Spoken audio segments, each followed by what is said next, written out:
भारत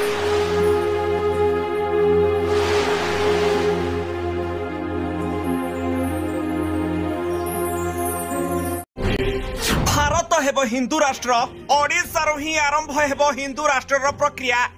महाप्रभु श्री जगन्नाथ धाम बाजिब हिंदू राष्ट्र संगठन शुभ शंख, कहिले बाबा धीरेन्द्र शास्त्री। सत हेब भविष्यवाणी, पुणी विश्व राज करिब अखंड भारत वर्ष। सारा विश्व नजर एबे भारत उपरे, आउ सारा भारत नजर एबे ओडिशा उपरे।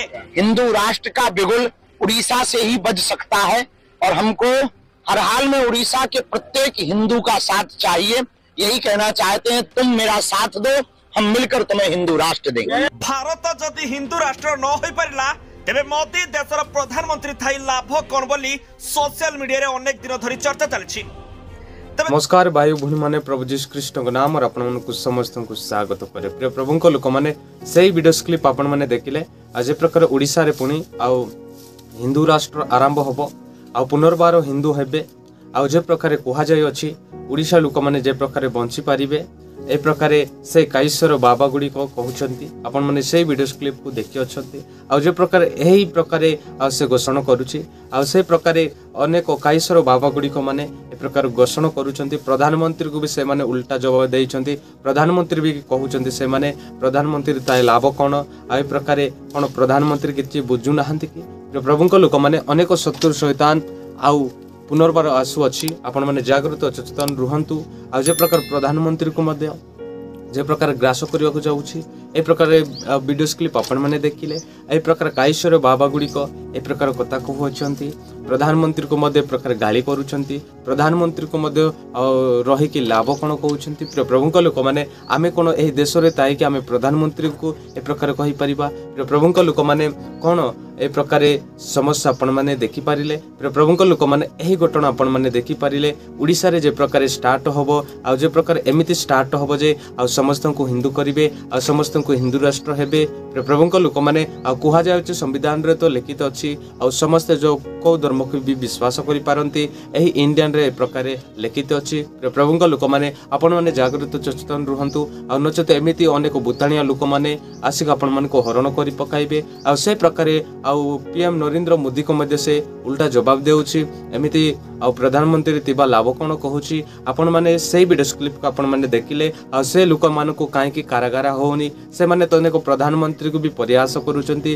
प्रभुଙ୍କ लोक माने एमिति प्रयास करिवार कि जे प्रकार समस्या आपण माने से वीडियो क्लिप देखिले। आ जे प्रकार एही व्यक्ति शैतान व्यक्ति अटे, आ जे प्रकार ए समाज को एही इंडियन को बांगिबा को चेष्टा करुछि। काहेकि ना आज केते शांति शृंखला रे लोक माने अछंती। आज देते ताळन पाइले भी अनेक लोक माने जेपरी आ प्रभु जीशु कृष्ण को विश्वास करूछंती। आ से मान को समस्त को कोन से माने हिंदू करिवे, ए प्रकार समस्या आपण माने देखि पारु अछंती। प्रभुଙ୍କ लोक माने केबे भी जीशु कृष्ण को छाड़िबे नाही, कारण से सर्वशक्तिमान हिमानुएल अटंती। किंतु अमेरिका रे जो प्रकार समस्या घटिला, जो प्रकार प्रभु जीशु कृष्ण को प्रयास कले अनेक बॉलीवुड माने, आ से प्रकार आज मध्ये प्रकार आ जो बाबा जीशु कृष्ण निकट को जो प्रकार ताड़न करूछंती। आउ एमिति ही आम इंडिया मध्ये निया जळिबो। आ निश्चित ए प्रकार निया आउ जळिबो। आपण माने सही आ वीडियो क्लिप देखि जानि पारुतिबे से व्यक्ति एही ओडिसा रे आउ जे प्रकार हिंदू करबा पई चाहूची। आपण माने जे प्रकार भावंतु जे से व्यक्ति युद्ध करबा को चाहे, अनेक शत्रु शैतान ए प्रकार चाहे, किंतु सदाप्रभु जदि अभिशाप देबे ताहाले एही ओडिसा रे मध्ये निया जळिबो, एही इंडियन रे मध्ये निया होबो। जदि आपण माने ए प्रकार आउ अनेक समस्या होबो, अनेक हिंदू आउ करिवे, ताहाले एमिति ही अनेक लोक माने चित्कार करिवे। प्रभु जीशु कृष्ण को जेते बेले अमेरिका रे अनेक बॉलीवुड माने लॉस एंजल रे जो शहर रे प्रभु को प्रयास कले, आ ताहांकर बिलियन डॉलर आ विनष्ट हे गला। से प्रकार लोक माने मध्ये विनष्ट हे जिवे, चित्कार करिवे, हे प्रभु कहिवे। आपण मान को केही भी उद्धार करि परिवे नाही। किंतु सत्य परमेश्वर प्रभु जीशु कृष्ण को जो माने पाइछंती, आ से माने मूल्यवान अटंती, से माने अनंत जीवन पाइबे। से माने ही सत्य परमेश्वर को जानि अटंती। प्रभुଙ୍କ लोक माने आपण माने चलंतु देरी न करी आमे ईश्वरंकर वाक्य देखिबा। बुताणिया लोक माने केमिति आ ग्रास करबा पई चाहंती, ताहांको निकट को जीवाको उचित ना न जीवाको उचित, आपण माने सही आ वीडियो रे आसी अछंती। निश्चित आमे माने सही पवित्र बाइबल आउ पाठ करिबा। चलंतु मो पाखरे पवित्र बाइबल अछि। आपण लेवी पुस्तक ए प्रकार 19 ଅଧ୍ୟାୟ ଆପଣ ମାନେ 31 ପଦ ଦେଖନ୍ତୁ, ତୁମେ ମାନେ ବୁତୁଣିଆ କି ଗୁଣିଆ ମାନଙ୍କର ଅନୁସରଣ କର ନାହିଁ, ସେମାନଙ୍କ ଦ୍ୱାରା ଅପବିତ୍ର ହେବା ନିମନ୍ତେ ସେମାନଙ୍କର ଅନ୍ୱେଷଣ କର ନାହିଁ, ଆମ୍ଭେ ସଦାପ୍ରଭୁ ତୁମମାନଙ୍କ ପରମେଶ୍ୱର ଅଟୁ। ଏଠି ପ୍ରଭୁ ଯୀଶୁ ଖ୍ରୀଷ୍ଟ କହନ୍ତି, ଏ ପ୍ରକାର କହିଅଛନ୍ତି, ବୁତୁଣିଆ ମାନଙ୍କ ପାଖରେ ତୁମେ ଯାଅ ନାହିଁ, ଆଉ ଗୁଣିଆ ମାନଙ୍କ ପାଖରେ ଅନୁସରଣ କର ନାହିଁ, କାରଣ ସେମାନେ ଆଉ ଏ ପ୍ରକାର ଅପବିତ୍ର ଅଟନ୍ତି, ଏ ପ୍ରକାର ସେମାନେ ଅନେକ ସମସ୍ୟା କରିପାରନ୍ତି। କିନ୍ତୁ ଆମେ ସଦାପ୍ରଭୁ କହୁଛୁ ଆମେ ହିଁ ପରମେଶ୍ୱର ବୋଲି, ଆଉ ସଦାପ୍ରଭୁଙ୍କ ବାକ୍ୟ କହେ, ପ୍ରିୟ ପ୍ରଭୁଙ୍କ ଲୋକମାନେ ଆପଣମାନେ ବି ସେ ପ୍ରକାରେ ଆପଣମାନେ ଯାଆନ୍ତୁ ନାହିଁ। ଅନେକ ବୁତୁଣିଆ ଲୋକମାନେ ବାହାରୁଛନ୍ତି, ଆଉ ସେ ବୁତୁଣିଆ ଲୋକମାନେ ଅପବିତ୍ର ଲୋକମାନେ, ସେମାନେ ରୋଗ ଲୋକମାନେ ଯେ ପ୍ରକାର ଅନେକ ସମସ୍ୟା ବି କରିପାରନ୍ତି, ଅନେକ ଭୁଲ ମଧ୍ୟ କରିପାରନ୍ତି। ସେ ପ୍ରକାର ଏମିତି ଶୈତାନ ଅପବିତ୍ର ଆତ୍ମା ଅନେକ ଶତ୍ରୁ ଶୈତାନ ଅଛି, ସେ ମଧ୍ୟ ଜଣେ ଶୈତାନ ଅଟନ୍ତି, ଆଉ କାଈଶ୍ୱର ବାବା ଆଉ ସେଥିପାଇଁ ସେ ବ୍ୟକ୍ତି କହୁଅଛନ୍ତି, ଆଉ ତାହାଙ୍କ ନିକଟକୁ ଯଦି ବିଶ୍ୱାସ କରିବ ଏ ପ୍ରକାର ଆପଣମାନେ ବି ସେ ପ୍ରକାର ଶୈତାନ ହେଇଯିବ। ତାହାଙ୍କ ନିକଟକୁ ଯାଅ ନାହିଁ, ଅନୁସରଣ କର ନାହିଁ, ସଦାପ୍ରଭୁ ନିକଟକୁ ବିଶ୍ୱାସ କର, ତାହେଲେ ଆପଣମାନେ ନିଶ୍ଚିତ ବଞ୍ଚିବେ। ଯଦି ସଦାପ୍ରଭୁ ନିକଟକୁ ବିଶ୍ୱାସ କରିବେ ନାହିଁ ତାହେଲେ ଆପଣମାନେ ଚିହ୍ନ ଭିନ୍ନ ହେବେ। ଏ ପ୍ରକାର ସମସ୍ୟା ଆପଣମାନେ 2025ରେ ଆପଣମାନେ ଦେଖିପାରୁଥିବେ। ଏ ପ୍ରକାର ସମସ୍ୟା ଆସୁଅଛି, ପ୍ରଧାନମନ୍ତ୍ରୀଙ୍କୁ ମଧ୍ୟ ସେ ଏ ପ୍ରକାର କହିଛନ୍ତି। ସେଥିପାଇଁ ଆପଣମାନେ ଜାଗୃତ ସଚେତନ ରୁହନ୍ତୁ।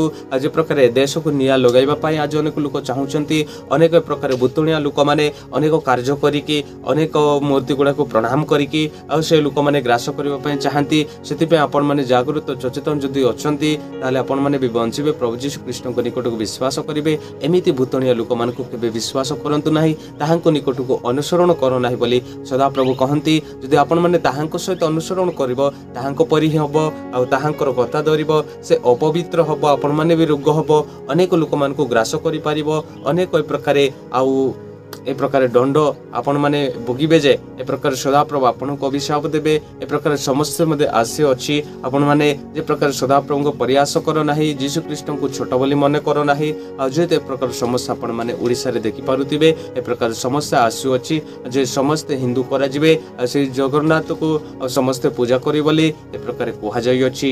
ପ୍ରିୟ ପ୍ରଭୁଙ୍କ ଲୋକମାନେ, କିନ୍ତୁ ଅନେକ ଖ୍ରୀଷ୍ଟ ନିକଟକୁ ବିଶ୍ୱାସ କରିବା ଲୋକମାନେ ତ ଆଉ କ'ଣ ଆଉ ସେଇ ଜଗନ୍ନାଥକୁ ପୂଜା କରିବେ କି? ଆପଣମାନେ ସେହି ଆଉ ଭିଡ଼ିଓକୁ ଦେଖିକି ଆଉ ଯେଉଁ ପ୍ରକାର କୁହାଯାଇଅଛି ସମସ୍ତଙ୍କୁ ହିନ୍ଦୁ ରାଷ୍ଟ୍ର କରାଯିବ, ଆଉ କିନ୍ତୁ ପ୍ରିୟ ପ୍ରଭୁଙ୍କ ଲୋକମାନେ ଆଉ ଖ୍ରୀଷ୍ଟ ଲୋକମାନେ ବି ଆଉ କେହି ହିନ୍ଦୁ ହେବେ ନାହିଁ। ଆଉ ସେମାନେ ଯୀଶୁଖ୍ରୀଷ୍ଟଙ୍କ ପାଇଛନ୍ତି, ସେମାନେ ଯୀଶୁଖ୍ରୀଷ୍ଟଙ୍କୁ ବିଶ୍ୱାସ କରୁଛନ୍ତି, ସେମାନେ ଯୀଶୁଖ୍ରୀଷ୍ଟ ସହିତ ସେମାନେ ଚାଲିବେ। କିନ୍ତୁ ଯେଉଁମାନେ ଏ ପ୍ରକାରେ ଅନ୍ଧବିଶ୍ୱାସରେ ଅଛନ୍ତି, ସେମାନେ ଅନୁସରଣ କରୁଛନ୍ତି ଯେଉଁ ବୁତୁଣିଆ ଲୋକମାନଙ୍କୁ, ଆଉ ସେ ବୁତୁଣିଆ ଲୋକମାନେ ଆପଣମାନଙ୍କୁ ଗ୍ରାସ କରିବ। ଏମିତି ସମସ୍ୟା ଆସୁଛି, ଏମିତି ଦିନଟି ଆସୁଅଛି ଯେ ଆପଣମାନଙ୍କୁ ସେ ବୁତୁଣିଆ ଲୋକମାନେ ଗ୍ରାସ କରିବେ। ସେଥିପାଇଁ ଜାଗ୍ରତ ଓ ସଚେତନ ସହିତ ଆପଣମାନେ ରୁହନ୍ତୁ, ନଚେତ ଏମିତି ଲୋକମାନେ ଆପଣମାନଙ୍କୁ ଗ୍ରାସ କରିବେ। ଏ ପ୍ରକାର ସମସ୍ୟା ଆଉ ଗୋଟିଏ ଅଛି। ଆପଣମାନେ ଯଦି ଯୀଶୁଙ୍କ ସହିତ ରହୁଛନ୍ତି, ଆଉ ଯେ ପ୍ରକାର ଆମେରିକାରେ ଗୋଟେ ଗୃହ ହିଁ ଆଉ ରକ୍ଷ ପାଇଲା, ସେ ପ୍ରକାର ଆପଣମାନେ ରକ୍ଷ ପାଇବେ। ଆଉ ମରିଗଲେ ବି ଆପଣମାନେ ଯେ ପ୍ରକାର ସ୍ୱର୍ଗରାଜ୍ୟ ଯିବେ, ସେ ପ୍ରକାର ସମସ୍ୟା ଆପଣମାନେ ଦେଖିପାରୁଅଛନ୍ତି। ଅନେକ କାଈଶ୍ୱରୀୟ ବାବା ଗୁଡ଼ିକ ଲୋକମାନେ, ବୁତଣିଆ ଲୋକମାନେ ଏ ପ୍ରକାର କହୁଛନ୍ତି, ତାଙ୍କର ଭବିଷ୍ୟତବାଣୀ ସକ୍ସେସ୍ ହବ ବୋଲି କହୁଛନ୍ତି। ଯାହା ବି ସକ୍ସେସ୍ ହୁଅନ୍ତୁ, କିନ୍ତୁ ଈଶ୍ୱରଙ୍କ ପାଇଁ ସେମାନେ ବଡ଼ ନୁହନ୍ତି। ଆଉ କେବଳ ପ୍ରଭୁ ଯୀଶୁ ଖ୍ରୀଷ୍ଟ ଏ ପୃଥିବୀକୁ ଧରିଛନ୍ତି। ସେ ଆଚାର୍ଯ୍ୟ ପରାକ୍ରାନ୍ତ ମନ୍ତ୍ରୀ, ତାହାଙ୍କଠାରେ ବିଶ୍ୱାସ କର, ଆଉ ଯୀଶୁ ଖ୍ରୀଷ୍ଟ ନିକଟକୁ ବିଶ୍ୱାସ କର।